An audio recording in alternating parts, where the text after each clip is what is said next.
Sejam muito bem-vindos e bem-vindas ao seminário Saúde Suplementar, Acesso e Sustentabilidade, uma iniciativa da Abrange, Associação Brasileira de Planos de Saúde, em parceria com o Estúdio Folha, ateliê de conteúdo patrocinado da Folha de São Paulo. Meu nome é Wagnaldo Marinheiro, sou diretor do Estúdio Folha e agradeço a presença de nossos convidados aqui no auditório da Folha para a discussão desse tema tão relevante, que será conduzida por mim e pela também jornalista Paula Costa. Como todos sabem, o sistema de saúde suplementar passa por um momento de desafios intensos. Além de uma grave crise financeira que já dura mais de 2 anos, enfrenta questões como o aumento de fraudes e desperdícios, o excesso da judicialização e a incorporação fragmentada e custosa de novas tecnologias em saúde. Discutiremos cada um desses temas hoje, com o objetivo de pensar na sustentabilidade e no futuro do setor. E, para isso, reunimos um time de peso, com representantes das operadoras de planos de saúde, da Agência Nacional de Saúde Suplementar, a ANS, e das principais instituições da saúde suplementar do país.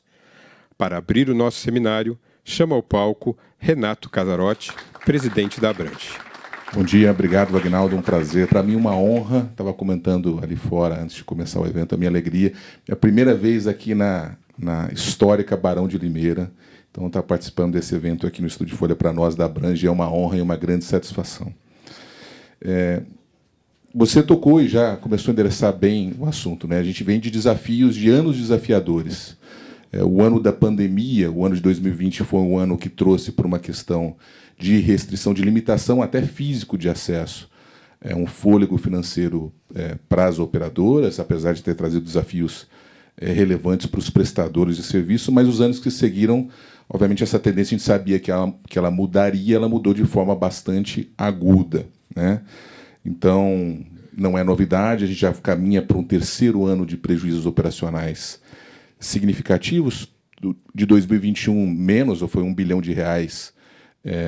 no setor como um todo. O ano passado foi o ano mais agudo desse fenômeno, a gente teve um prejuízo de em torno de R$10,7 bilhões, e tivemos um primeiro semestre muito desafiador agora em 2023 também, onde esse número foi de R$4,3 bilhões de prejuízo. Estamos aguardando ansiosos os números do segundo semestre, né? Eu tenho uma expectativa que pelo menos se estabilize essa curva de crescimento desse desafio. Acho que já seria algum respiro se a gente pudesse pelo menos perceber se as iniciativas de recomposição de preço e de alguma estabilização das despesas assistenciais ajude a trazer um fôlego. Estamos aguardando ansiosos por isso, e isso obviamente vai ser debatido num dos painéis. Os desafios são grandes, a gente sabe deles. Então, não dá para a gente não tocar no desafio demográfico, e eu acho que ele só está um pouco diferente, né? Quando a gente fala de desafio demográfico, na grande maioria da sociedade, a gente pensa sempre no fenômeno do envelhecimento da população ou do aumento da expectativa de vida. Eu acho que no Brasil isso tem um contorno adicional. Além desse desafio, que é real, a gente passa por esse fenômeno aqui, numa velocidade muito maior do que aconteceu nas economias ou nos países desenvolvidos, a gente tem um fenômeno hoje adicional no Brasil, que é uma pressão justamente na outra ponta ali da pirâmide, né?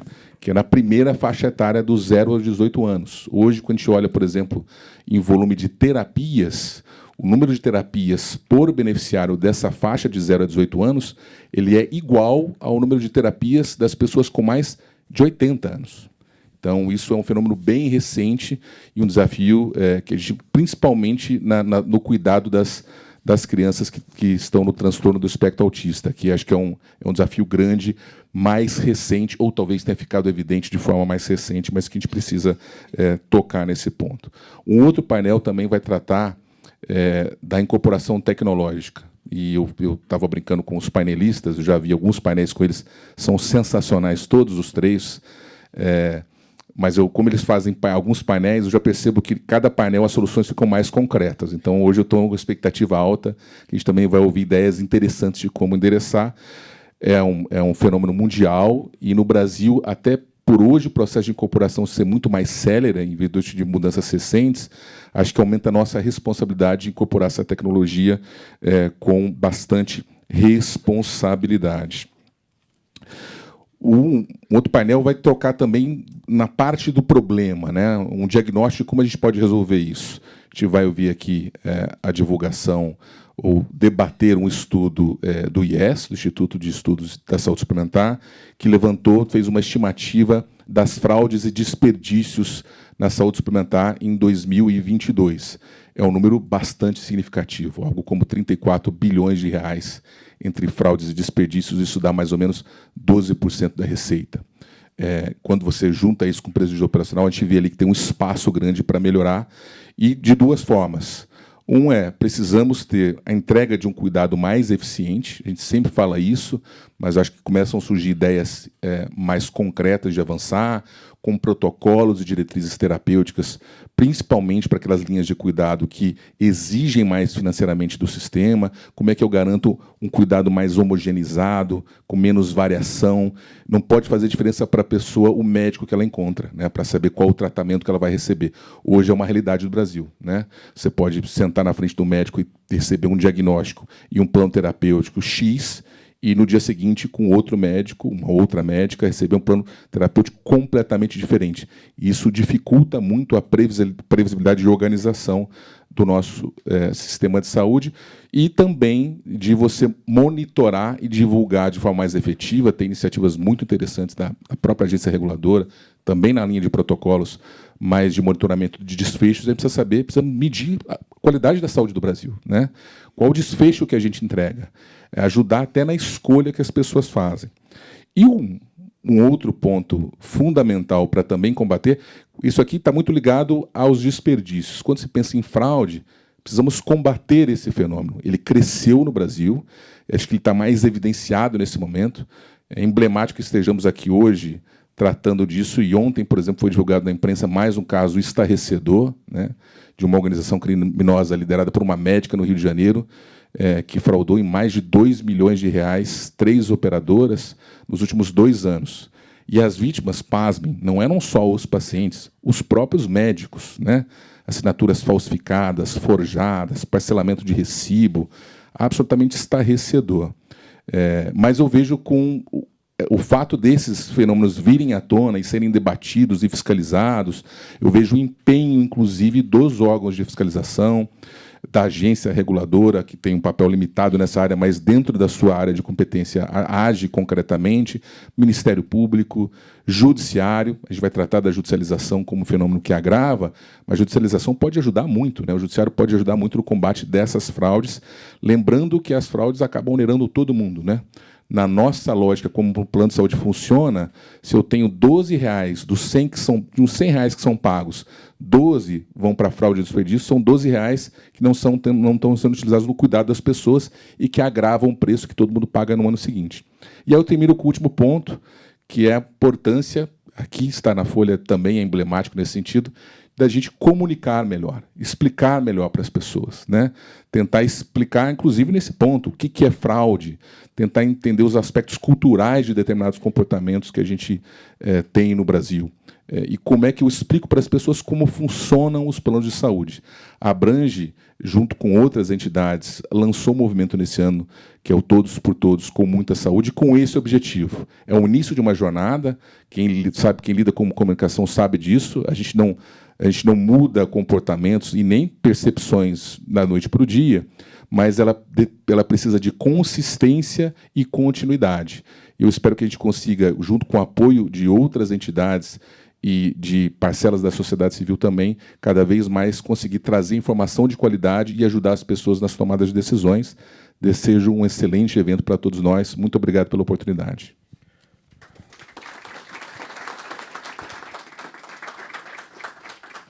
Muito obrigado a você, Renato. Você fez um ótimo resumo do que teremos pela frente. Eu acho que, de fato, é um tema super relevante, não só para as pessoas que têm plano de saúde, mas também para quem depende do SUS, porque os sistemas, um interfere no outro, né? A melhoria de um acaba influindo no outro. Bom, teremos vários debates, como o Renato apresentou aqui para a gente ao longo dessa nossa jornada.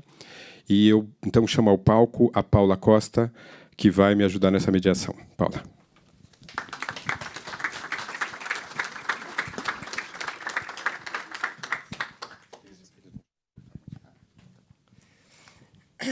Bom dia a todos e todas. Antes da gente iniciar as mesas, a gente vai conhecer a campanha Todos por Todos com Muita Saúde. É um movimento idealizado pela Abrange e as suas associadas, que convida as pessoas a conhecer melhor o sistema suplementar de saúde. E, para apresentar a campanha, chamo ao palco Marcos Novaes, superintendente executivo da Abrange.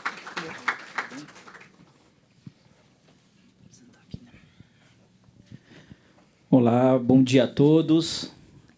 Bom, primeiramente eu gostaria de agradecer e falar que é um imenso prazer estar com todos vocês aqui e nessa casa tão especial, né? Então, agradecer a Folha, agradecer a todo o time aqui pela oportunidade de estarmos aqui para falar de um tema tão importante, um tema que envolve saúde, envolve acesso, envolve sustentabilidade, está no nosso dia a dia, nas nossas famílias, nas nossas casas. Talvez seja um dos serviços que a gente que mais nos aproximam no dia a dia das pessoas para conversar, né? Saúde é muito importante. Bom, primeiro o que eu queria conversar para vocês acho que vai ficar a apresentação aqui, né? Isso. Primeiro que eu queria colocar para vocês que o desafio aqui é para falar do nosso movimento Todos por Todos com Muita Saúde. E já de antemão eu quero antecipar para vocês que a gente vem discutindo, é um desejo das operadoras associadas, é um desejo da diretoria Abrange de longa data, de que nós fôssemos mais proativos no sentido de mostrar esse setor, de mostrar o quão importante ele é. Tradicionalmente, sempre estamos muito na defensiva, né? De você tentar se justificar, tentar, né, se defender de eventualmente de alguns desafios que nos são colocados. E foram anos, né, debatendo isso, como ser proativo, como apresentar esse setor. Não foi uma decisão fácil que a nossa diretoria tomou, né, porque a gente está falando aqui de ações que não geram resultados no curto prazo. São ações que vão gerar realmente, colher frutos no médio e longo prazo. Quer dizer, e o nosso curto prazo muitas vezes nos atropela. Mas nós nos preparamos para isso, nós começamos, na verdade, o nosso grande movimento, o nosso grande inspirador, é claro que é um movimento que tomou uma proporção muito grande, sim, mas começou pequeno, é o movimento agroeteco, agropop, o movimento do agro, né? Vocês vão... gosto muito de usar esse exemplo, porque nós estudamos ele, né, desde o início, início dos anos 2000, onde começa, na verdade, o movimento não tinha esse nome também, ele foi mudando de nome ao decorrer do tempo, ele começou com Sou Agro, né? E ele vai se adaptando, é uma metamorfose, né? Até alcançar o que hoje ele é um movimento que não tem um dono, né? O agro ele é um movimento de todos, né? Ele não é uma indústria, são várias, todas interessadas em quê? Que esse setor continue crescendo, sustentabilidade, pode ser desde o cara que produz a caminhonete ou caminhão, até o defensivo agrícola, sementes, todos, né, interessados no crescimento do setor, e nós também, porque a gente precisa de ter acesso a esses produtos que são tão importantes na nossa vida. Então, o grande inspirador foi o movimento do agro, que começa bem pequeno também, ele não começou com essa proporção toda que tem hoje, e depois de algumas décadas que a gente vê que nenhuma decisão é tomada nesse país sem antes pensar qual é o impacto no agro. Quer dizer, eu quisera nós, esse é o nosso desejo, é que nenhuma decisão tomemos no país sem a gente saber qual é o impacto sobre o acesso à saúde da população brasileira. Quer dizer, porque se a gente pensar no curto prazo, a gente pode estar penalizando alguém lá na frente que vai deixar de ter acesso a uma medida que poderia, mais simples que fosse, não estou nem falando de alta tecnologia, mas que poderia, sim, salvar vidas e as pessoas podem realmente ter alguma dificuldade de acesso nesse sentido. Então, apresentar um pouco do movimento. Aqui, a apresentação está aqui. Primeiro que a gente não precisaria ir muito longe para demonstrar quão positivos somos, né? Basta a gente ver os nossos números, né? São 50 milhões de pessoas cobertas. Gente, 50 milhões de pessoas é maior do que a população inteira da Argentina. Um sistema privado de saúde inteiro aqui no Brasil é maior do que um país inteiro, como a Argentina. É quase a população da Inglaterra, né? Então, a gente fala tanto do NHS, e a gente fala tanto que o SUS é o maior sistema público de saúde do mundo. O sistema privado brasileiro é praticamente do tamanho da NHS. 50 milhões de brasileiros cobertos por dia são autorizados e cobertos pelos planos por dia. 3 milhões de exames. Né? Então, 25 mil internações dão entrada nos hospitais. São 10 mil cirurgias começando e terminando no mesmo dia. 4,3 mil sessões de quimioterapia. São números impressionantes. Bom, a gente não precisa ir muito longe para mostrar o quão importantes somos, né? É claro que no meio desse processo, falhas acontecem, dificuldades acontecem. É natural que seja assim quando a gente tem um volumetria desse tamanho. Mas o que a gente quer exaltar aqui é, sem esse sistema e sem que ele seja saudável, olha o tamanho da monstruosidade de pessoas que ficariam sem acesso. Bom, e a gente tem um grande desafio. E aí, para poder finalizar aqui, que esse antes de falar só de movimento e mostrar para vocês o vídeo. O nosso grande desafio, que eu coloco de tudo que a gente estudou de modelos de movimento para levar, é que a gente não vende um produto ou um serviço para uma pessoa que ela mesma vai utilizar. Então, é diferente de você chegar para uma pessoa, olha, você tem uma conta bancária. A conta bancária é sua. Né? O recurso que está lá é seu. A sua previdência, inclusive, é sua. Tudo aquilo que você deposita é um recurso seu. A gente está vendendo aqui um serviço que é uma ferramenta de acesso, onde a maioria não vão utilizar, não vão ver valor. Pelo menos não a percepção de valor do uso e do pagamento. A percepção de valor dele vai vir pela segurança que ele tem de ter acesso a serviços privados de saúde quando necessário for. E do outro lado, o pagamento. Ele vai ter que comparar essas duas coisas, mas ele não necessariamente tem a utilização. Ele não tem uma conta bancária em nome seu, em seu nome próprio. E sim, ele contribui para um fundo onde estão todos ali, onde estão todos os beneficiários ali cobertos. Basta a gente pensar que um procedimento, uma cirurgia de R$1 milhão, quantos anos seriam necessários ou quantas vidas seriam necessárias para que as nossas contribuições individuais alcançassem um procedimento se ele fosse necessário para nós. Então, se esse modelo não funciona assim no modo individual, ele é coletivo. São todos contribuindo.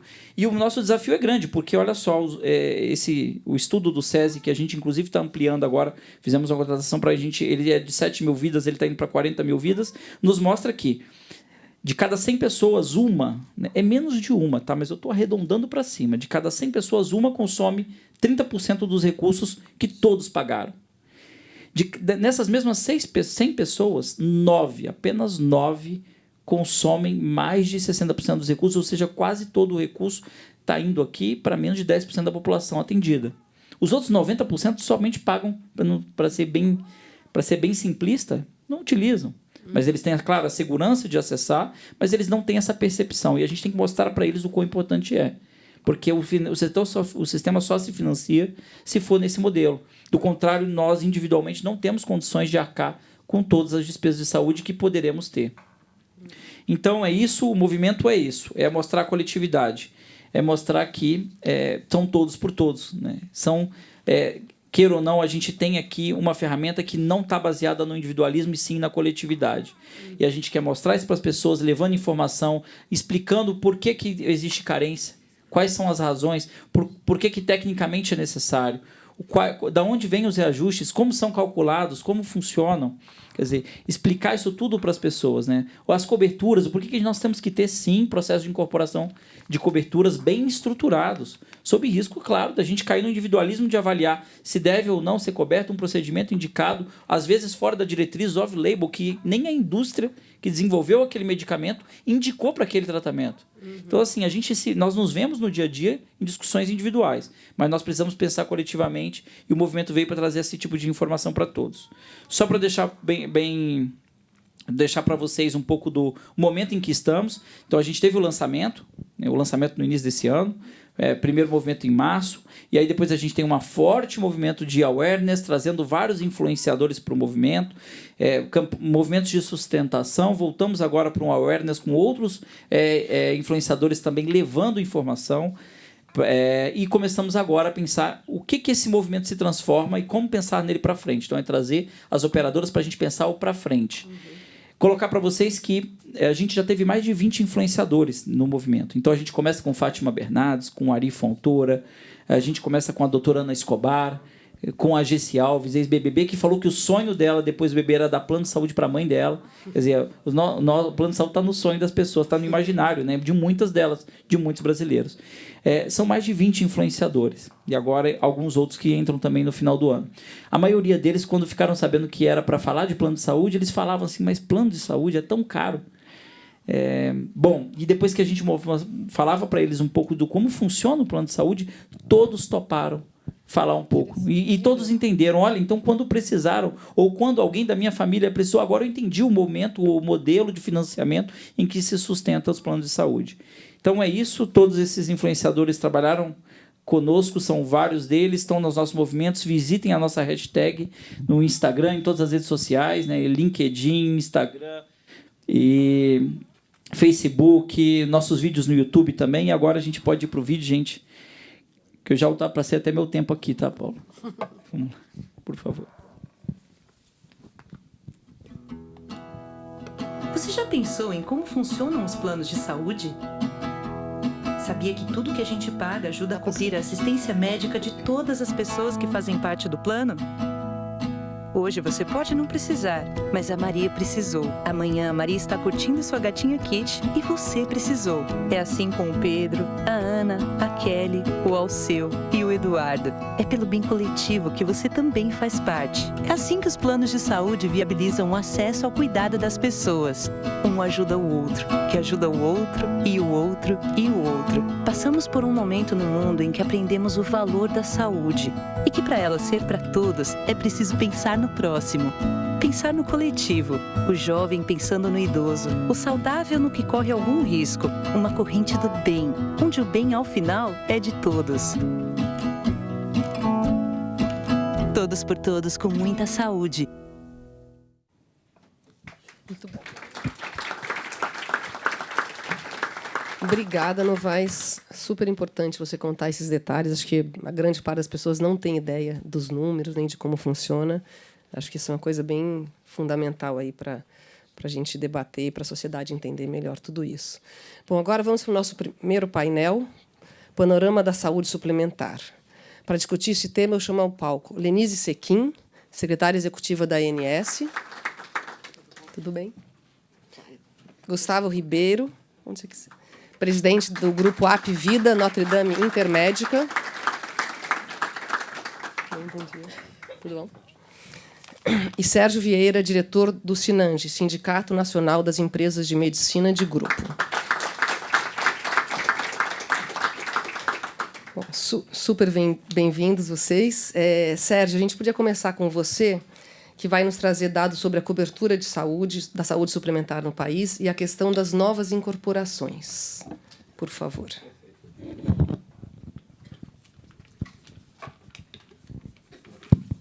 Bom, pediria para iniciar a projeção. Primeiro, dizer do meu prazer de participar com a mesa, com a Paula, a Lenise, o Gustavo. E, se puderem já iniciar, que o tempo 10 minutos, mas vai dar para falar muita coisa. Por favor, algum problema lá? Bom, então agradecer o convite, é um prazer estar aqui com vocês. Eu tenho a opção de passar aqui também, ou passa aí? Passa o próximo, então, por favor.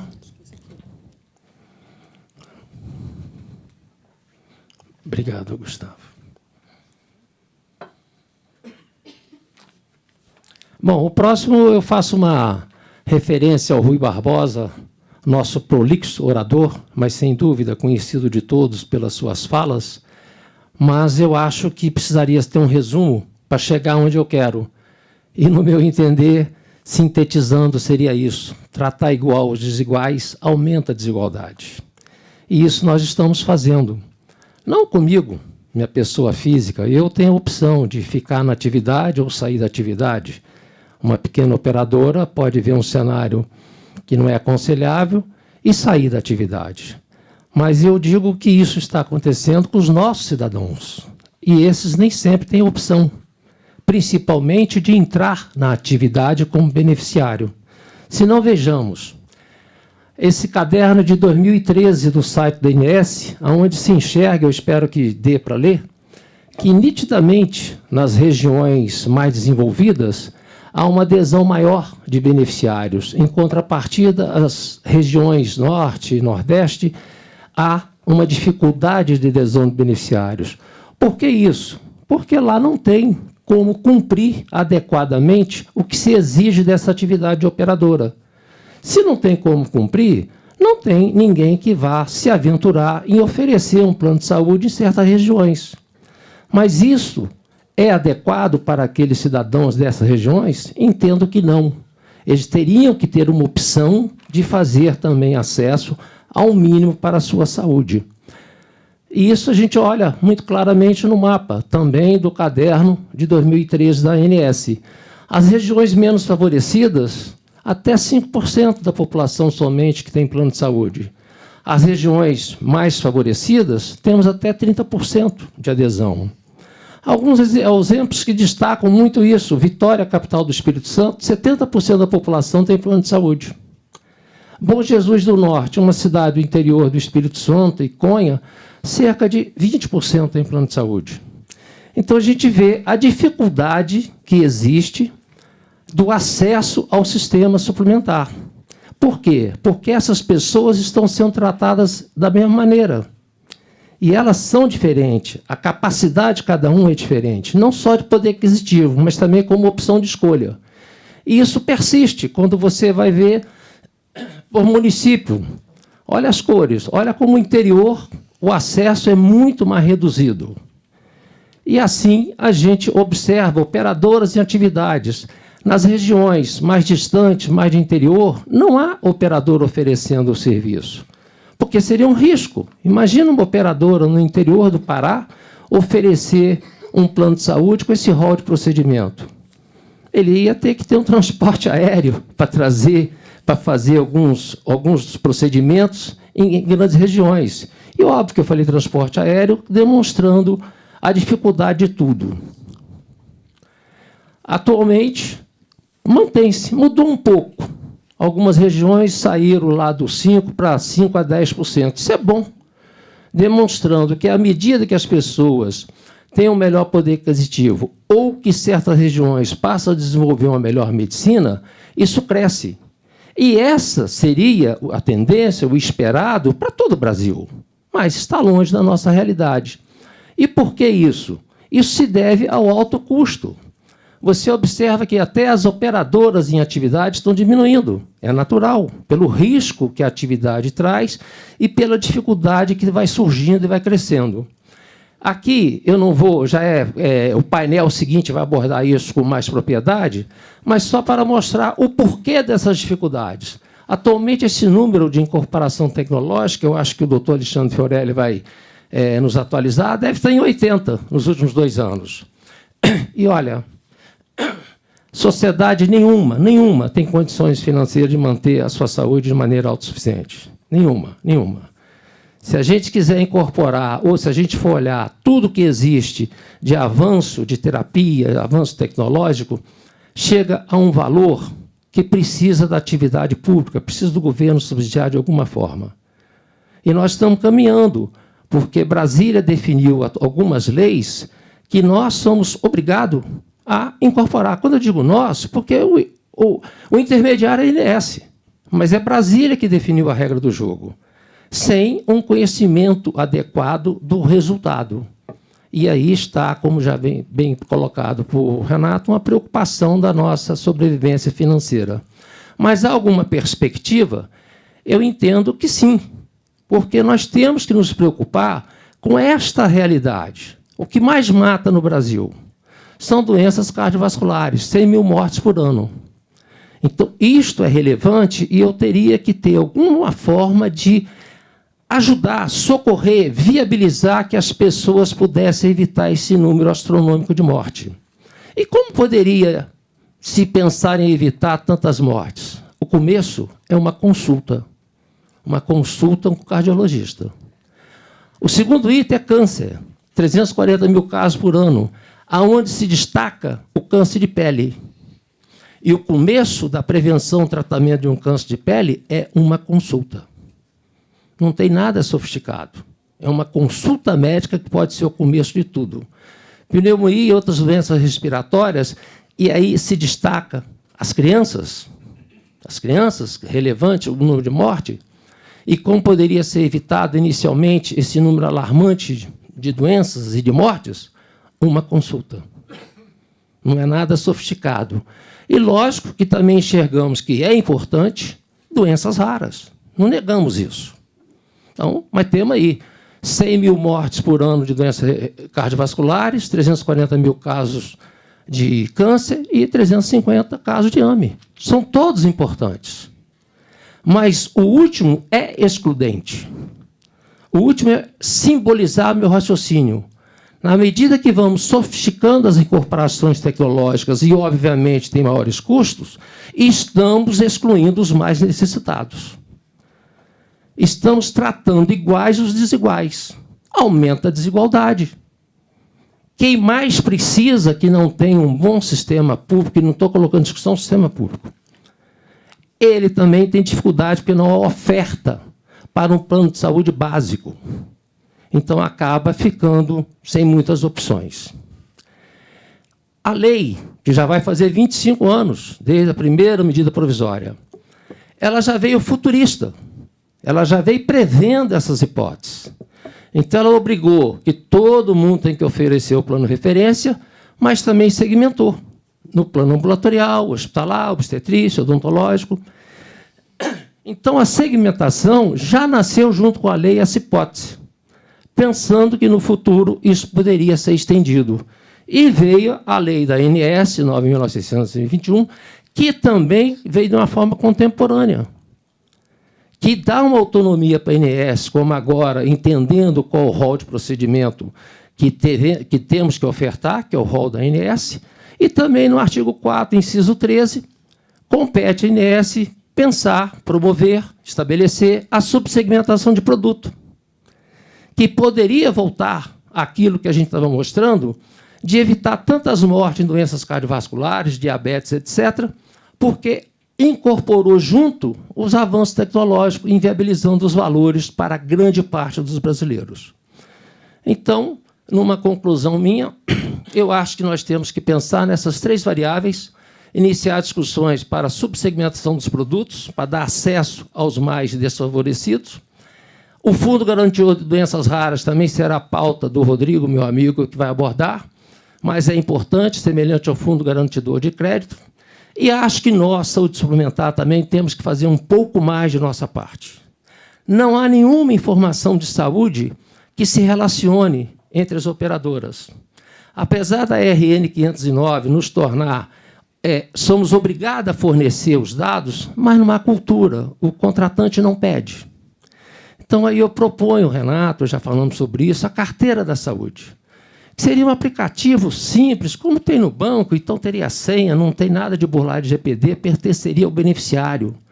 Onde aquele aplicativo celular ele poderia tirar foto da receita, gravar, estou indo no médico, estou com dor de cabeça, gravar, o médico falou que eu vou tomar remédio e voltar em 3 dias, e o próprio médico também dá um parecer do que foi aquela consulta, hospital, porque hoje o beneficiário sai de um plano e fez uma ressonância.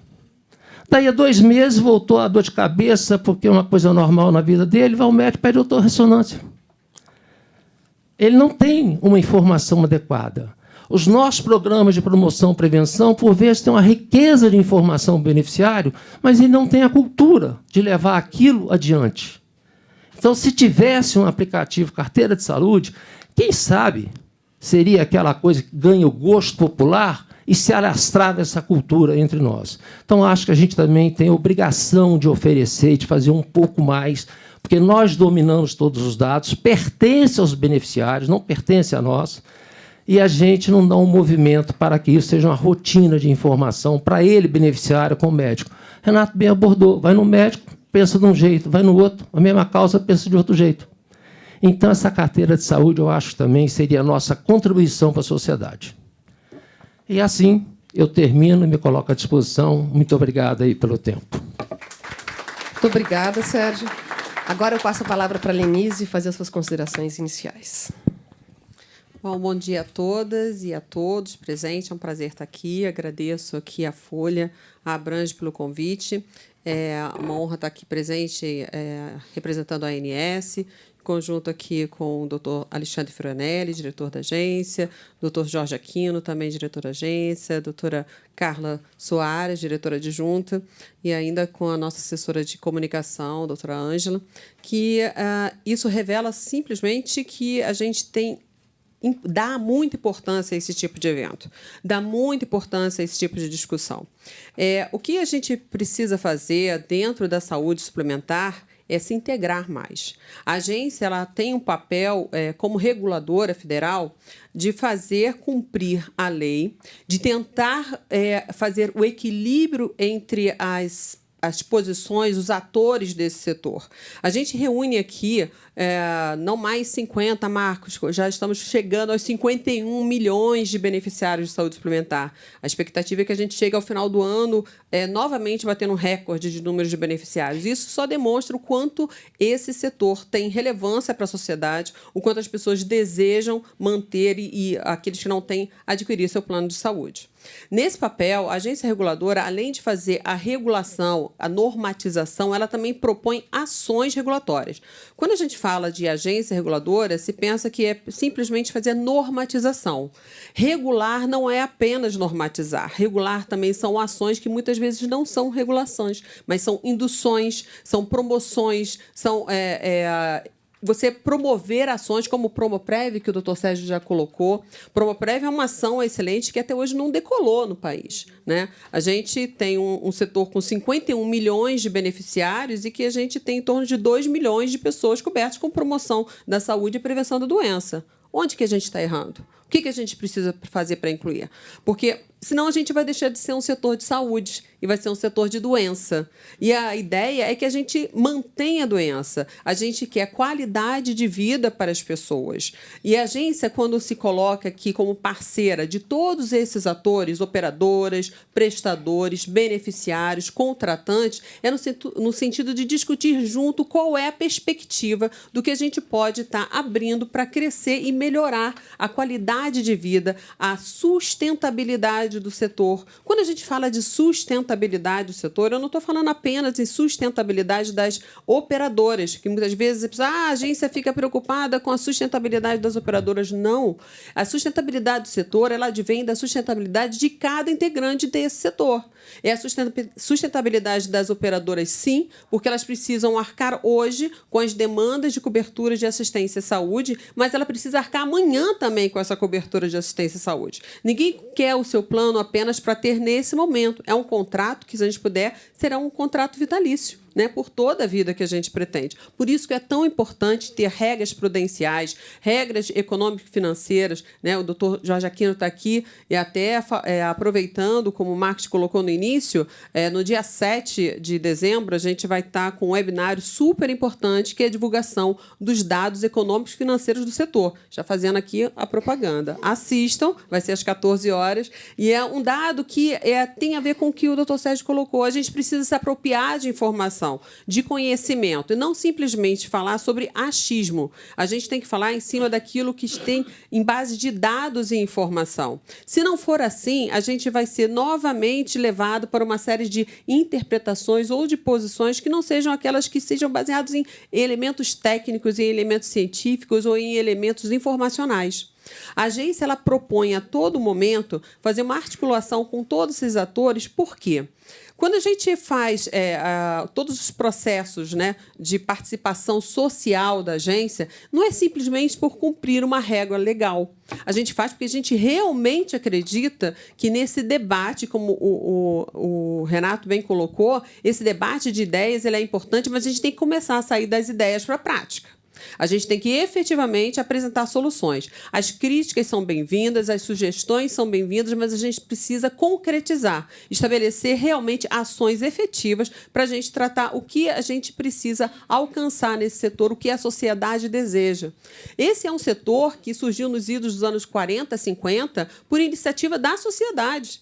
Foram as próprias empresas que começou a fazer um trabalho de prestação de assistência à saúde para os seus empregados, principalmente no ABC paulista. E, a partir dessa iniciativa, é que você começou a forjar o que hoje nós temos como saúde suplementar. E isso é muito interessante porque depois da Constituição de 88, nós levamos 10 anos discutindo para fazer a Lei 9656, doutor Sérgio, como você bem colocou. Foram 10 anos de extensa discussão, porque é complexo, né? Quando a gente fala sobre regulação, a ANS ela tem o desafio de fazer uma regulação econômica e uma regulação social. Eu tenho que adequar todos os requisitos econômicos e financeiros com a necessidade de adequação à qualidade de vida, à sustentabilidade, à necessidade de bem-estar das pessoas. Não é fácil, não é uma tarefa fácil e não é uma tarefa apenas da agência. É uma tarefa de todos que participam desse setor. Por isso que esse debate é tão importante. Mas tem que ser um debate não somente de ideias e de achismos, de ideias. A gente está aqui, a agência, para escutar as dores de cada um desse setor, para entender qual é a realidade de cada um desse setor e quais são as viabilidades efetivas para a gente concretizar e tornar real possibilidade de ações da gente melhorar ainda mais. Quando eu falo melhorar ainda mais, não é porque o setor esteja ruim. É um setor muito bem, que vem crescendo ao longo do tempo. Não é à toa que a gente está chegando a esse patamar de 51 milhões de beneficiários, né? É um setor que, como o Marcos colocou, passou por momentos difíceis, econômico e financeiro, mas se vocês vão ver no webinar da semana que vem, assistam, que a gente está conseguindo sair disso. A gente está conseguindo melhorar. E está conseguindo melhorar, como vocês colocaram aqui no programa de Todos por Todos, porque é exatamente isso. Quando a gente fala de mutualismo, e que a Abrange muito bem traduziu Todos por Todos, é porque é um setor em que as pessoas se organizam, financiam a cobertura assistência e saúde para que alguns façam a utilização nesse em algum momento. Porque, como foi dito, não teria condições de uma pessoa individualmente fazer o custeio, muito menos até mesmo uma empresa de fazer o custeio de determinadas ações de saúde por seus empregados. Por isso que a gente precisa se reunir para poder financiar isso. Só que a partir do momento que a gente começou a crescer e se perdeu um pouco do que significa efetivamente. Antigamente se dizia que o cartãozinho, que nem tem mais, né? Que agora é tudo eletrônico, era um cheque em branco. E a gente tem que começar a entender o porquê que as pessoas pensavam isso. Por falta de informação. A agência tem feito um esforço gigante porque a gente tem uma base de dados, uma das maiores do Brasil. Essa base de dados, ela sozinha, ela não é informação. O que a agência tem feito? Traduzido isso por base de painéis dinâmicos, painéis informacionais, para que a sociedade, numa linguagem cidadã, ela possa compreender o que isso significa. Mas, de novo, sozinha a agência não vai conseguir. Muito boa essa iniciativa da Abrange de tentar conscientizar não apenas o consumidor, o beneficiário, o contratante, que lá atrás foi ele que iniciou esse processo e que hoje está tão afastado das decisões, está tão afastado da regulação. A agência tem feito um movimento muito grande de induzir um comportamento participativo dos grandes contratantes de saúde suplementar para que eles participem da decisão, para que eles participem também da regulação, da organização. Como eu falei anteriormente, a participação social ela é no sentido de colher não só a percepção de cada um dentro da sua realidade, da cadeira que ocupa, para que a gente possa, junto, conseguir soluções que sejam mais equilibradas para todos. Mas eu preciso efetivamente que participe. A agência ela vem trabalhando sempre com transparência. Ela já foi premiada como padrão ouro de qualidade e transparência na administração pública, o que nos honra, o que nos dá muita alegria, mas ainda não é suficiente. A gente precisa melhorar, e precisa melhorar no sentido de fazer com que cada um consiga entender o que significa ter o seu plano de saúde, o que significa utilizar o seu plano de saúde, o que isso vai efetivamente repercutir lá no ano que vem, quando ele tiver o reajuste de plano de saúde. E como o Sérgio colocou, a gente precisa entender qual é o papel de cada um. E o papel de cada um, gente, está na mão de cada um de nós. É entender que quando eu vou fazer um tratamento de saúde, eu poderia ter corrido antes. Eu poderia ter evitado chegar num problema cardíaco mais grave. Poderia ter feito a minha única consulta anual para fazer um check-up. Eu poderia estar fazendo os exames anuais de acompanhamento para evitar que as doenças fossem cronificadas. E por que a gente não faz isso? Além disso, a gente tem um impacto, uma responsabilidade na saúde suplementar, porque grande parte da população econômica ativa está dentro desse setor. E que bom que está, porque uma população com saúde, uma população que a família também esteja bem, com bem-estar, ela vai ter mais produtividade. Tendo mais produtividade, a gente tem um impacto direto no desenvolvimento econômico e social do país. É uma responsabilidade grande para todos nós. Então, o que eu conclamo aqui a todos como mensagem inicial da agência é que a gente participe efetivamente, operadoras, prestadores, contratantes de planos de saúde e o cidadão, seja ele contratando diretamente para si ou para sua família, ou como beneficiário da sua empresa, como empregado que tem o seu plano de saúde, você precisa entender o que é o plano de saúde, o que significa fazer o atendimento e o que significa não fazer o atendimento, que isso vai lá na frente repercutir negativamente para a sua saúde e negativamente para o setor, no sentido de você ter que dar um custeio muito maior para um tratamento que poderia ter sido evitado anteriormente.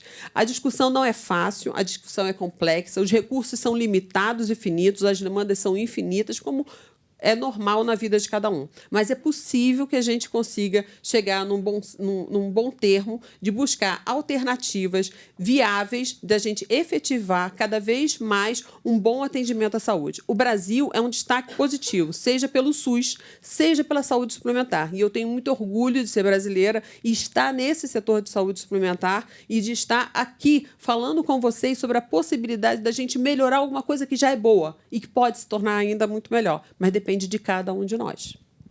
Muito bom, Lenise. Obrigada. Agora, Gustavo, a gente queria ouvir suas palavras iniciais, por favor. Mas você sabe que eu também, porque você imagina, minha mão está até gelada. O Sérgio é um grande conhecedor do sistema. A Lenise, eu já vi a Lenise palestrar nos 4 cantos do mundo, profunda conhecedora. Então, fica a tarefa difícil fazer alguma consideração aqui sobre o tema. Mas nós estávamos confraternizando, Paula, ali, antes de adentrar aqui ao auditório, e eu estava pensando um pouco nessa fala. Talvez eu não possa agregar muito sobre esse diagnóstico do setor, ele é conhecido. Aqui nós temos as maiores autoridades nesse assunto, mas eu via os quadros com as capas da Folha de São Paulo. E eu vinha pensando a importância que tem, ao longo da história, não só quem faz a história, mas quem conta a história. Porque quem conta a história também faz história. Ele narra e vai dando o tom para que a gente chegue aonde tem que chegar. E olhando isso, numa era onde a Lenise comentou isso, o Sérgio comentou, onde a comunicação ela começa a partir de base de sofismas, né? Então você pega uma informação errada, aquela informação errada vira uma verdade, ela dissemina numa velocidade que nunca antes a gente assistiu. Até porque antes as pessoas precisavam procurar uma fonte confiável, essas fontes confiáveis eram 1, 2, 3, 4, mas sempre num número X. E hoje você tem, em cada aparelho celular, você tem ali praticamente uma imprensa, uma mídia, enfim, a produção de um material. E por que eu estou mencionando isso? Eu quero fazer aqui 2 observações. A importância dos veículos de imprensa, dos formadores de opinião, na conscientização do que é esse setor, da importância desse setor para a sociedade, além de todos esses pontos que já foram trazidos aqui, que ainda serão trazidos nos outros painéis, até porque a ANS, nas pessoas dos seus diretores que aqui estarão, eles convivem diariamente com a problemática do setor e a necessidade desse aperfeiçoamento, então eles conhecem na pele o problema. Mas eu queria muito fazer um destaque para a importância do setor para a sociedade sob um outro prisma. Então, pegar aqui um exemplo que eu falo sempre. Eu tive a honra de ser vice-presidente da Fundação Zerbini, do INCOR, 10, 12 anos atrás. O INCOR é um hospital público da Faculdade de Medicina da USP, uma ilha de excelência do SUS. O SUS é uma conquista da da democracia brasileira, da Constituição de 88. Não existe nenhum paralelo no mundo. O Marcos Novais destacou, você tem só o setor suplementar brasileiro é do tamanho praticamente quase que do NHS na Inglaterra. E você ainda tem todo um sistema público de dimensão continental que abrange os outros 150 milhões e, quiçá, os outros 50, porque não é porque ele tem plano de saúde que ele não tem direito ao SUS. Quando você tem dois setores, tem dois vieses tão pesados, um não existe sem o outro. O que eu quero destacar aqui? Você pega lá a Fundação Zerbini Incor. 80% dos pacientes públicos, SUS, 20% plano de saúde. O plano de saúde representa, pelo menos representava, e eu acredito que isso não tenha mudado, mais de 50% da receita do hospital. É uma verdadeira repartição ali de riqueza que vem do plano de saúde que possibilita que o INCOR, então, continue atendendo 80% da sua massa no SUS. Você tem outros exemplos maravilhosos no Rio de Janeiro, você tem o ICESP, o Instituto do Câncer. O SUS não conseguiria hoje, orçamentariamente, geograficamente, sob o aspecto de parque hospitalar, existir se o nosso setor aqui não estivesse. Seria impossível. Um outro ponto, ainda lembrando dos quadros ali, das capas da Folha, a gente, muitas vezes, fenômeno de massa, a gente sabe que existe um problema, que esse problema tem uma data para chegar, mas você não tangibiliza ao certo. E quando ele chega, ele é muito traumático para a sociedade. Vou citar aqui o exemplo, reforma previdenciária na França, alguns poucos anos atrás, a convulsão social que gerou. Todos nós sabemos que, com o envelhecimento da população, o avanço da medicina, todos nós sabemos que o sistema previdenciário brasileiro ele não vai dar conta. Vai chegar uma hora que você vai ter uma população muito mais idosa e a tua base de contribuição vai diminuir e esse sistema não para em pé. Isso é matemático, ninguém aqui questiona. Isso acontecerá. Só que muitas vezes você fica assistindo, esperando, as reformas não vêm porque, sob o prisma político, elas não são atrativas. E o que acaba acontecendo? Um problema. É o que acontece com a saúde suplementar. Quando a gente fala aqui, por exemplo, foi muito mencionado, tecnicamente no direito a gente fala princípio da deferência. O legislador, quando ele vai legislar sobre esse assunto, ele tem que consultar a ANS. Quem conhece o assunto é a ANS. Tem que consultar o setor, tem que ser ouvido. Quando o judiciário vai dar uma decisão, seja ela de grande ou pequeno vulto, princípio da deferência. Tem que ouvir o regulador, tem que entender o que acontece, porque quem sabe o que acontece são eles. Isso não acontece muito. E, por conta disso, você vai chegando a um estado de coisas que aí começa isso, terceiro ano, com o resultado operacional negativo. E o teu leque de opções de correção ele vai ficando pequeno, porque você tem uma pressão de mídia, você tem uma pressão de imprensa, que muitas vezes não conhece profundamente o cerne do problema. Então, a reflexão que eu queria trazer, que eu acho que eu posso ajudar a impulsionar, é esse papel fundamental que a imprensa tem de entender o problema, comunicar de uma maneira adequada. A gente também, a campanha o Todos por Todos, ele é essa primeira iniciativa de uma comunicação. Acho que defender sempre essa questão do princípio da deferência do regulador, que é fundamental. O sistema brasileiro ele precisa do regulador, ele não consegue essa coexistência de sistemas. E a questão legislativa, a questão judiciária, se você não tiver esse equilíbrio. Então, acho que, para as minhas palavras aqui, para início das nossas discussões e para os próximos quadros que virão, queria deixar um pouquinho essa mensagem e agradecer a oportunidade, parabenizar a Abrange, a Folha, agradecer. Obrigado. Obrigada, Gustavo. Acho que tocou num ponto importante, que é essa questão da comunicação. Acho que, enfim, debates como esse ajudam um pouco tanto para a mídia tradicional como para, enfim, essa nova mídia que está por aí, que se tiver o interesse em se informar, cada vez mais você tem informações corretas disponíveis, enfim. e que abrange todos os tipos de divisões e tudo mais. Bom, acho que a gente podia continuar a nossa conversa perguntando para vocês três sobre a crise propriamente dita da saúde suplementar. Como vocês já falaram, a gente teve nesse ano um aumento do número de novos beneficiários, né, muito grande, e hoje cerca de 25% da população está no sistema privado de saúde.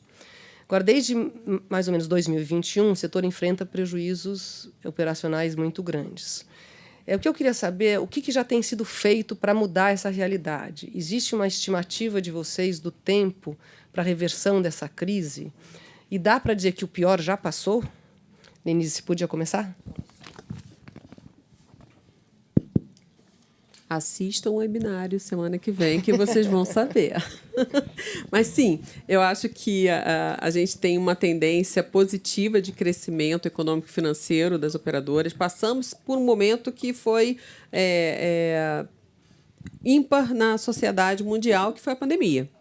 Né? A gente teve, no primeiro momento, uma redução dos atendimentos, a gente teve um aumento dos resultados operacionais. Posteriormente, a gente teve uma retomada desses atendimentos, chegando aos patamares anteriores. Somado a isso, como o Sérgio já bem colocou, o Gustavo também, a gente teve uma série de inovações legislativas, de coberturas que chegaram, que são novos desafios. Quando a gente fala que novos desafios, porque a cada momento a gente tem sempre novos desafios, mas muitas vezes, quando esses desafios se somam no mesmo espaço de tempo, isso fica um pouco mais difícil para você controlar. E foi um pouco isso que aconteceu. Né? A gente teve resultado de uma pandemia, inovações legislativas que trouxeram formas diferentes de cobertura assistencial ou de acelerar processos internos, mas que vou deixar no próximo painel, que vai estar comentando melhor sobre isso. E esses desafios também de pressões sociais, muitas vezes com distorções de pessoas que, às vezes, se colocam sem saber exatamente o que estão falando. Se colocam, por isso que é tão importante a comunicação, porque por isso que é tão importante a gente, como o Gustavo muito bem colocou, valorizar o trabalho da mídia, da boa mídia, em divulgar as informações corretas para que a sociedade realmente possa compreender o que está acontecendo. Eu acredito, sim, que tem solução. Eu acredito que a gente pode estar debatendo de uma maneira mais transparente e clara, porque muitas vezes a gente debate só entre um grupo pequeno que já conhece tudo e que não chega. Vamos escutar os outros, vamos escutar aqueles que nunca participaram. E por isso que a participação social ela é tão importante. Mas, principalmente, a gente precisa trazer números, a gente precisa trazer informação para qualificar alguns discursos que, às vezes, ou desqualificar alguns discursos que são equivocados. Porque, se a gente não fizer isso, a informação que, como o Gustavo bem colocou, politicamente é mais atrativa, ela vai continuar prosperando. E não que você dizer uma mentira várias vezes ela vai se tornar uma verdade, mas ela pode atrapalhar a verdade aparecer. Então, compete a nós fazer essa divulgação de informação e qualificação desse conhecimento sobre saúde suplementar. Mas, sim, tem luz no fim do túnel. Sim, eu acho que o setor ele é um setor pujante, é um setor forte, que já tem muito tempo na nossa sociedade, que tem uma perspectiva de crescimento, eu acredito nisso, individualmente, e pelos dados que a gente observa dentro da própria ANS, dos painéis econômicos financeiros, do mapa assistencial, a gente tem possibilidade de sair de problemas e, de novo, eu acho que a tendência é a de melhoria contínua nos próximos meses. Ótimo. Gustavo, o que você diria? Bem rápido, eu falo, é difícil falar depois da Denise. Eu ia usar o adjetivo pungente, já não posso mais usar, já cortou. Mas brincadeiras à parte, sair da crise, né, Paula? Veja só, acho que tem um pacote de medidas que vem sendo tomadas. A gente tem uma campanha que o setor está encabeçando de combate à fraude, a desperdício, que é muito importante. Tem um tema que o Sérgio defende muito de segmentação de produto, que é o futuro, é essencial. Desculpa, eu não quero fazer a mesma coisa que a Lenise fez comigo, cortou, mas tem o tema. Mas de uma maneira muito, muito rápida, eu quero insistir num ponto. Óbvio, ninguém é contra aumentar cobertura. Ninguém pode virar e falar assim, olha, eu sou contra que se dê um tratamento. Não se trata disso. É que muitas vezes, quando o tema vai para o Congresso Nacional, ele, olha, vamos colocar tal cobertura. Perfeito. O que não se perscruta, fui buscar uma palavra bonita, o que não se estuda, o que não se aprofunda, é o custo. E aí tem um outro detalhe que precisa ficar claro e evidente. O plano de saúde, ele não é o dono do dinheiro, ele é o gestor do dinheiro. O dinheiro é seu, é meu, é de quem paga. Não existe dinheiro do plano de saúde, existe dinheiro que o plano de saúde administra. Se você não equaciona o gasto que você vai ter, ele não é sustentável. De novo, é uma matemática muito simples essa. Então, eu faço esse reforço. Coberturas, novas legislações, essas concessões, ninguém aqui é contra, ninguém está falando que não é para dar. Só que em todo o resto do mundo existe um racional que é, óbvio, alicerçado em fator econômico para que ele seja concedido. Você não vê, e eu desconheço qualquer outro país do mundo que tem uma velocidade de incorporação de tecnologia igual no Brasil. O que o Brasil tem de tanta riqueza, de tão especial e de tão diferente, para que, sob o prisma social, conceda de uma maneira tal, numa velocidade tal, que você sequer faça um estudo razoável de impacto econômico? Isso não acontece na Inglaterra. Será que a gente é tão melhor? Ou será que eles são tão piores? Ou qualquer outro país do mundo? Então, de novo, acho que nessa hora de se aperfeiçoar em leis, de se tratar a regulação, que aqui é tratado no âmbito técnico, tem que ter uma reflexão.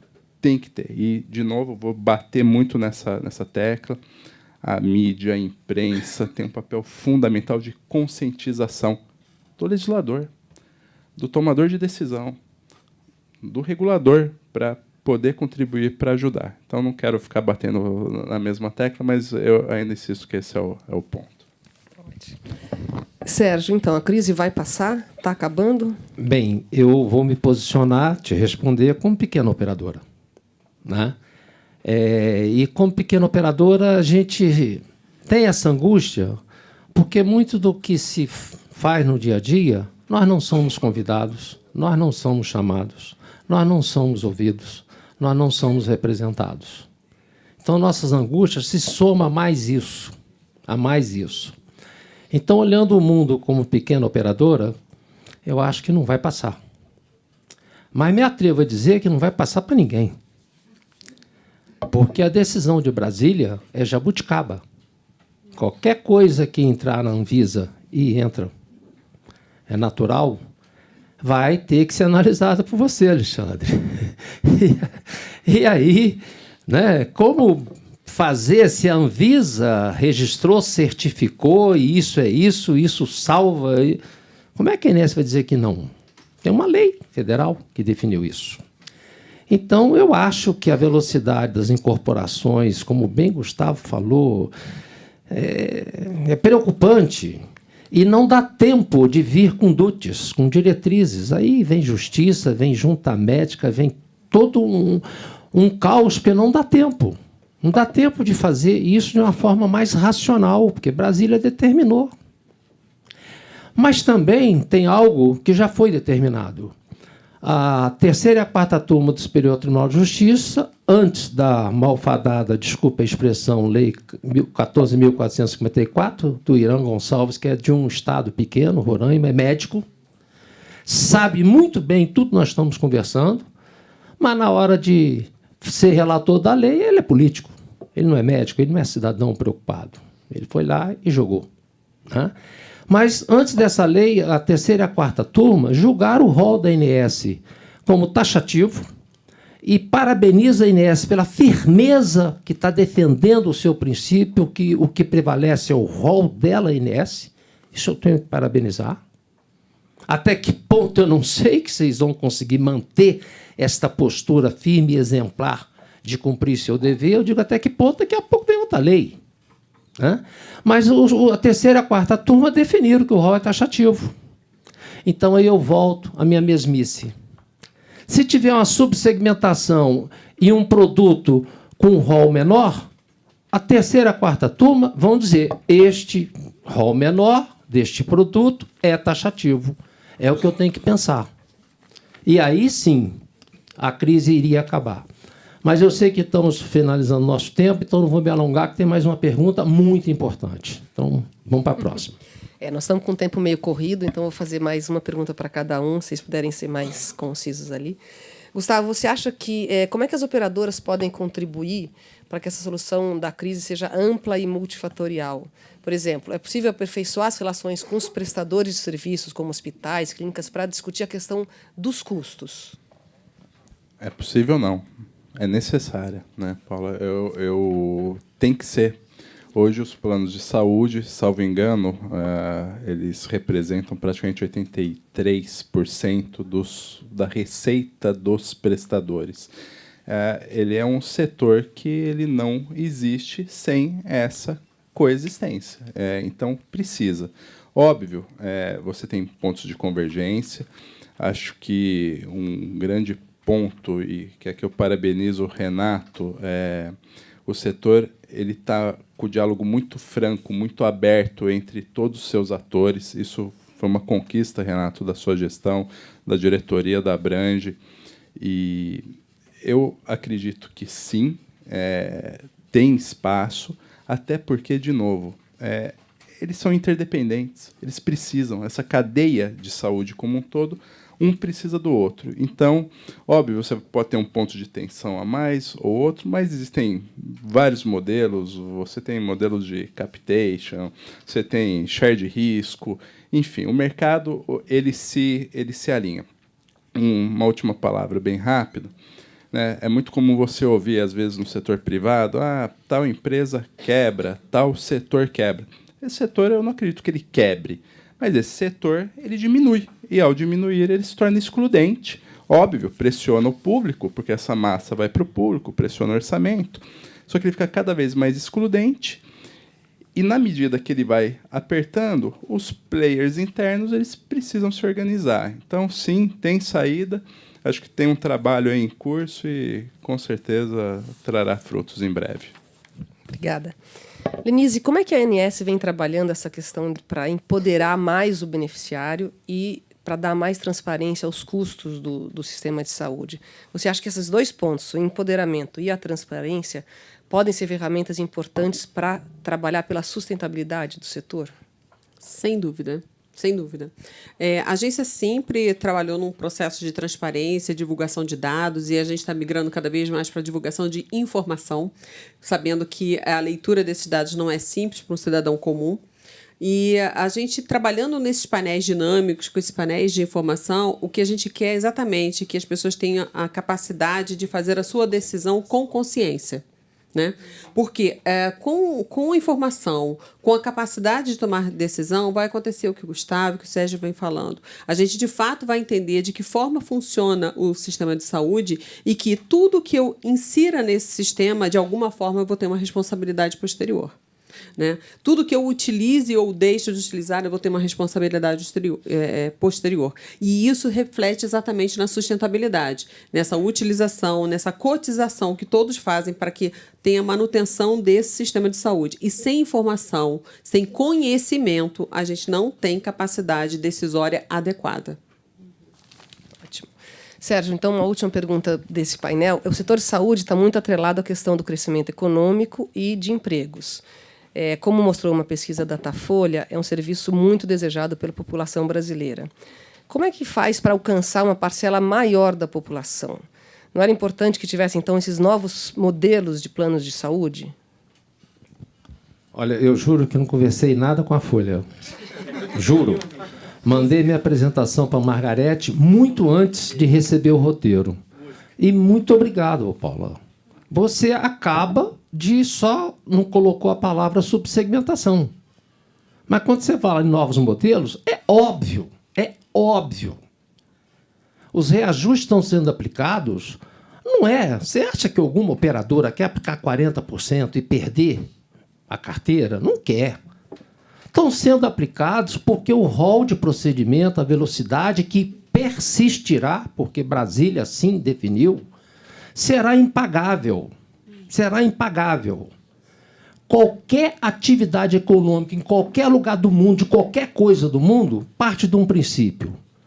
Quanto você acha, Paula, que a população brasileira quer seja de São Paulo, quer seja do interior, pode pagar para ter alguma coisa chamada plano de saúde? Não tenho ideia. Mas chuta. Chuto não. Se O jornalista arrisca. não chuta. Não, tá bom, eu vou chutar por você.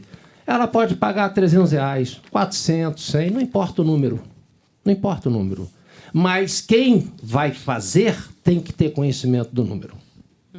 Quem vai fazer, eu entendo, tem que ter conhecimento do número. Se só pode pagar 300, eu tenho que fazer algo que custa 290.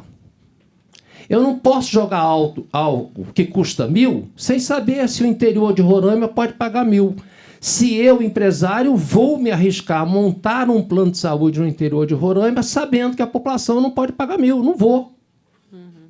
Então é o reflexo. Nós estamos tratando igual aos desiguais. E aí, me desculpe ser repetitivo, mas é o que eu acredito. Tem que ter subsegmentação. Tem pessoas que têm que ter acesso a uma consulta de cardiologia para evitar 1.000 doenças. Não precisa ter pesquisa genética. Isso é um fato. Mas falaria muito mais sobre isso. Vai para a próxima. Bom, então vou fazer uma última pergunta para vocês dois. O mutualismo, ou como foi colocado pelo movimento Todos por Todos, com muita saúde, a coletividade, que é uma expressão boa, é a base dos planos de saúde. Mas todo mundo sabe que a população brasileira está envelhecendo. Como contornar os impactos desse novo perfil demográfico na sustentabilidade? Bem, olha, então eu também vou fazer provocações, despertar raciocínio crítico, não vou no ponto comum. Que todo mundo fala de idoso, promoção, prevenção, e com certeza. Mas manter a saúde do idoso, primeiro, não se faz com o médico. O médico vai tratar a doença. Fazer promoção, prevenção do idoso se faz com profissionais não médicos. Mas o melhor para o idoso, que é mantê-lo ativo física e mentalmente, se faz com pessoas. E nós não temos no Brasil nenhuma escola de formação de técnicos para cuidar do idoso. E aí vem de novo, meus amigos, a minha insistência. Urge ter um sistema S de saúde no Brasil para criar escola de formação de técnicos. Em especial para o idoso, cuidador do idoso, recreador do idoso, segurança do idoso, porque o idoso precisa muito mais de pessoas e se manter ativa física e mentalmente, de recreação, música, dança, artesanato, do que de médico. Médico é para tratar doença. Saúde começa de outro nível.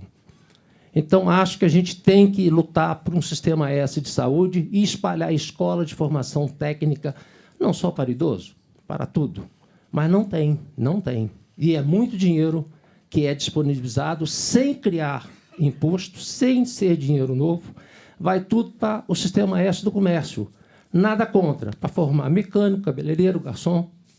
Ninguém forma nada para cuidar da saúde do idoso. Seria um ponto a refletir. E incentivos, né? Então, a pessoa cuida da sua saúde, faz uma academia, participa de um programa de prevenção, a gente poderia existir a norma para que você possa dar um desconto para aquela pessoa no pagamento do seu plano de saúde. A gente avançou, né? O Brasil avançou tanto em outras mecânicas, Pix. Hoje você tem praticamente tudo no celular. Você precisa criar formas de atrair as pessoas para que cuidem da sua saúde de uma forma inteligente, de uma forma agregadora, e que isso se converta em algum benefício. Se fala tanto em cashback, enfim, tantas formas novas de se fazer negócios. Então, a gente precisa avançar um pouco nisso, a gente precisa ter uma regulação nesse sentido, e por aí vai. São incentivos corretos para que a gente possa colher esse fruto, reconhecendo o que as pessoas estão fazendo. Acho que é isso. Tá ótimo. Muito obrigada, então, Lenise Sequim, Sérgio Vieira e Gustavo Ribeira.